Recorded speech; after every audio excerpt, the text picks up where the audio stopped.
നമ്മൾ വിഷ്ണു സുരേഷിലേക്ക് പോകുന്നു. വിഷ്ണുവിൽ നിന്ന് അറിയേണ്ടത് രക്ഷാപ്രവർത്തനങ്ങൾ എങ്ങനെ നടക്കുന്നു എന്നുള്ളതാണ്. പരിക്കേറ്റ് മംഗളൂരുവിൽ ചികിത്സയിൽ കഴിയുന്ന 2 ജീവനക്കാരുടെ നില അതീവ ഗുരുതരമാണെന്ന റിപ്പോർട്ടുകൾ നേരത്തെ വന്നിരുന്നു.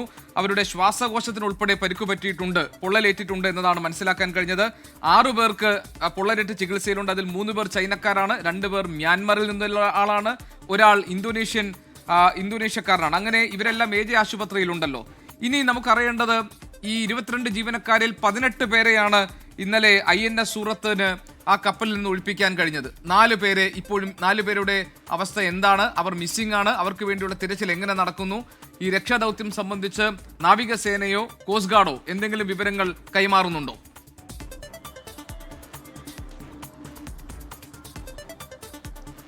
ഈ 4 പേർക്കായുള്ള തെരച്ചിലിന് തന്നെയാണ് പ്രാധാന്യം നൽകി അങ്ങോട്ട് രക്ഷാപ്രവർത്തനം മുന്നോട്ട് കൊണ്ടുപോകുന്നത്. 2 ഡ്രോണിയർ വിമാനങ്ങൾ, അതിൽ ഒരു ഡ്രോണിയർ വിമാനം പൂർണ്ണമായും തന്നെ ഈ ആളുകളെ തിരയുന്നതിന് വേണ്ടി നിരീക്ഷിച്ചുകൊണ്ടിരിക്കുകയാണ്. ഒപ്പം ICGയുടെ വെസലുകളും, അതായത് ഈ ഫയർ ഫൈറ്റിംഗിൽ ഇല്ലാത്ത ബാക്കി 2 വെസലുകളും ഈ ആളുകളെ തെരച്ചിലിന് വേണ്ടിയിട്ട് നടത്തുന്നുണ്ട്. 4 പേരെ കണ്ടെത്തണം.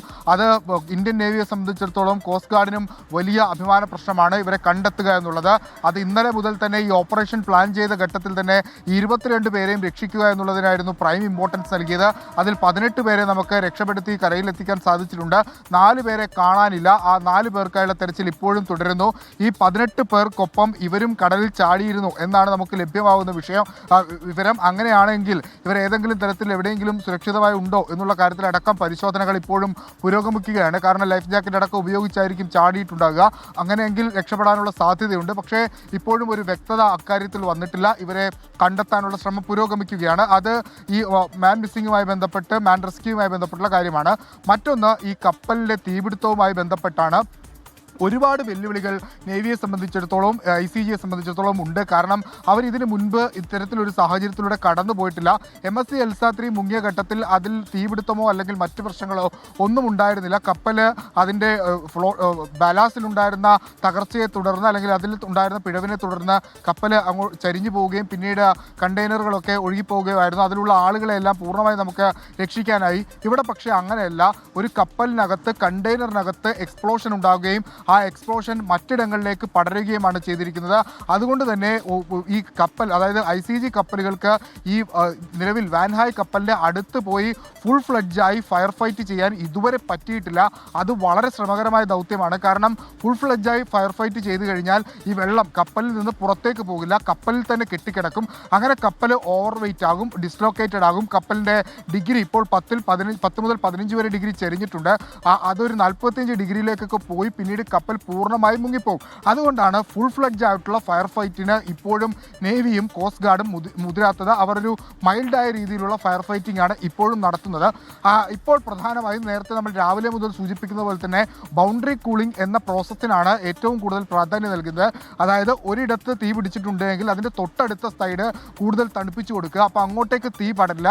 ആ സ്ഥലം പൂർണ്ണമായും ക്ലിയർ ചെയ്യപ്പെട്ട് കഴിഞ്ഞാൽ നേവിയുടെയും കോസ്റ്റ് ഗാർഡിൻ്റെയും ഉദ്യോഗസ്ഥർക്ക് കപ്പലിനകത്ത് കയറി അവിടെ നിന്ന് ഡയറക്റ്റായി വാട്ടർ ഈ തീയിലേക്ക് പമ്പ് ചെയ്യാൻ പറ്റും. അപ്പോൾ ഒരു തീ നിയന്ത്രണത്തിന് സാധ്യതയുണ്ട്. പക്ഷേ ഇപ്പോൾ ഇവിടെ ഈ കണ്ടെയ്നറിനകത്തുള്ള വസ്തുക്കൾ അത് എക്സ്പ്ലോസീവ് സ്വഭാവത്തിലുള്ളത് കൊണ്ട് തന്നെ തീ എത്രത്തോളം നിയന്ത്രിക്കാനാകുമെന്ന കാര്യത്തിൽ ഇപ്പോഴും നേവിക്കും കോസ്റ്റ് ഗാർഡിനും ഒരു അത് പറയുമ്പോഴാണ് ഈ കപ്പലിനകത്തുണ്ടായിരുന്ന ഈ കണ്ടെയ്നറുകളിൽ അടങ്ങിയിരിക്കുന്ന കൊടും വിഷമായിട്ടുള്ള വസ്തുക്കളെ കുറിച്ചിട്ടുള്ള വിവരങ്ങൾ നേരത്തെ ഡയറക്ടർ ജനറൽ ഓഫ് ഷിപ്പിംഗ് പുറത്തുവിട്ടിരിക്കുന്ന പട്ടികയിലുള്ളത്. വിഷ്ണു, 40 കണ്ടെയ്നറുകളിൽ തീ പിടിക്കുന്ന ദ്രാവകങ്ങൾ, ethanol, paint, turpentine, printing ink, ethyl methyl ketone എന്നിവ ക്ലാസ് 4.1, അതായത് 19 കണ്ടെയ്നറുകളിൽ തീ പിടിക്കുന്ന ഖരവസ്തുക്കളുണ്ട്.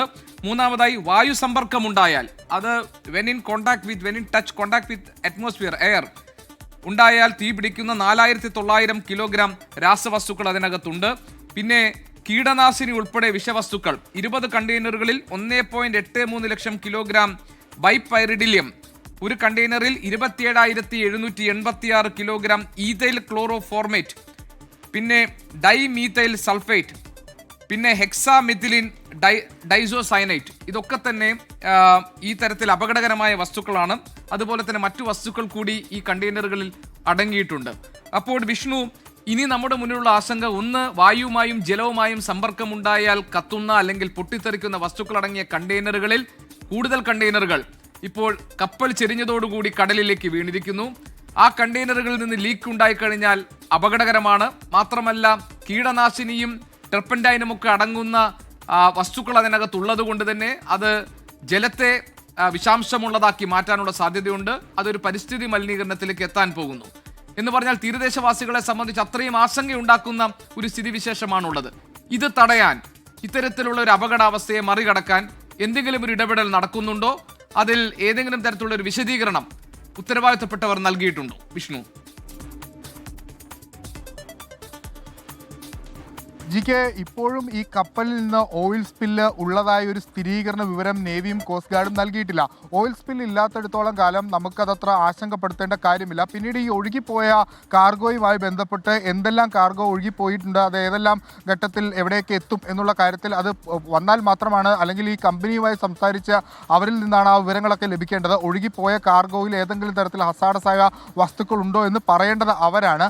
പക്ഷേ ഇപ്പോഴും ഈ കപ്പലിൽ നിന്ന് ഓയിൽ സ്പില്ല് നടന്നിട്ട് ഒരു വിവരവും കോസ്റ്റ് ഗാർഡിനില്ല. നേരത്തെ എൽസ 3 മുങ്ങിയ ഘട്ടത്തിൽ ആ നിമിഷം തന്നെ കോസ്റ്റ് ഗാർഡിന്റെയും നേവിയുടെയും പ്രസ് റിലീസ് വന്നിരുന്നു. ഓയിൽ സ്പില്ല് കപ്പലിൽ സംഭവിച്ചിട്ടുണ്ട്, അതിനെ പ്രതിരോധിക്കുന്നതിന് വേണ്ടി സമുദ്രപ്രഹരി എന്ന ICGയുടെ കപ്പൽ അങ്ങോട്ട് പോയി. അവരത് നിരീക്ഷിച്ച് അതോടൊപ്പം തന്നെ എയർ ഡ്രോണിന്റെ സഹായത്തോടു കൂടി ഈ കപ്പൽ 2 നോട്ടിക്കൽ മൈൽ ദൂരത്തിലാണ് ഈ കപ്പലിൽ നിന്ന് എണ്ണ പടർന്നതെന്ന് അവർ പറഞ്ഞിരുന്നു. അതിൽ കൃത്യമായി ബൂം ചെയ്ത് ഇന്ന് ഈ നിമിഷം വരെ എൽസ 3യിൽ നിന്ന് ഓയിൽ സ്പില്ല് ഉണ്ടായിട്ടുണ്ടെങ്കിലും ആ ഓയിൽ കരയിലേക്ക് എത്താതെ പ്രതിരോധിക്കാൻ ഇന്ത്യൻ നേവിക്കും കോസ്റ്റ് ഗാർഡിനുമായിട്ടുണ്ട്. സമാനമായ സാഹചര്യം നിലവിൽ ഇവിടെ അവർ പ്രതിരോധ നടപടികൾ അവരുടെ ഭാഗത്തുനിന്നുണ്ടാകും. പക്ഷേ ഇതുവരെ അത്തരത്തിലൊരു ഓയിൽ സ്പില്ല് ഉള്ളതായി ഒരു വിവരം ലഭിച്ചിട്ടില്ല. പക്ഷേ അതങ്ങനെ പൂർണ്ണമായും തള്ളിക്കളയാൻ നമുക്ക് പറ്റില്ല. കാരണം ഇവിടെ ഒരു ഫയർ ബേൺ ആണ് ഉണ്ടായിരിക്കുന്നത്. സ്വാഭാവികമായും ആ ഫയർ ബേൺ കപ്പലിൻ്റെ എഞ്ചിൻ റൂമിലേക്ക് എത്തിയാൽ അവിടെ ഒരു ബേസ്റ്റ് ഉണ്ടാവും. അങ്ങനെയാണെങ്കിൽ അവിടെ നിന്ന് നമ്മൾ പ്രതീക്ഷിക്കാത്തതിനപ്പുറത്തേക്കുള്ള എമൗണ്ട് ഓഫ് ഫ്യൂവലുകൾ ഈ വെള്ളത്തിലേക്ക് അലിഞ്ഞു ചേരും. അങ്ങനെയെങ്കിൽ നേരത്തെ എൽസ 3യിൽ അല്ലെങ്കിൽ നമ്മൾ ആശങ്കയോടെ നോക്കിക്കണ്ടതിൻ്റെ എത്രയോ മടങ്ങ് സ്ഥിതിവിശേഷം രൂക്ഷമാകുമെന്ന കാര്യത്തിൽ തർക്കമില്ല. പക്ഷേ അതിനെ അവിടെ വെച്ച് തന്നെ പ്രതിരോധിച്ച് ബൂം ചെയ്യാനുള്ള നടപടിയിലേക്ക് കടക്കുന്നതിന് വേണ്ടിയാണ് ഈ എയർ ഡ്രോണിയറും അതോടൊപ്പം തന്നെ സമുദ്രപ്രഹരി എന്ന ആ ഷിപ്പും ഇപ്പോഴും അവിടെ തുടരുന്നത്. ആവശ്യമെങ്കിൽ കൂടുതൽ ഷിപ്പുകൾ ഇത്തരത്തിൽ ഈ പൊല്യൂഷൻ കൺട്രോൾ വെസലുകൾ അങ്ങോട്ടേക്ക് എത്തിച്ച് പ്രതിരോധ നടപടികൾ സ്വീകരിക്കും. പക്ഷേ ഈ ഓയിൽ സ്പിൽ ഇപ്പോഴും സ്ഥിരീകരിക്കാനാകാത്തത് കൊണ്ടാണ് അത്തരം നടപടിയിലേക്ക് കടക്കാത്തത്.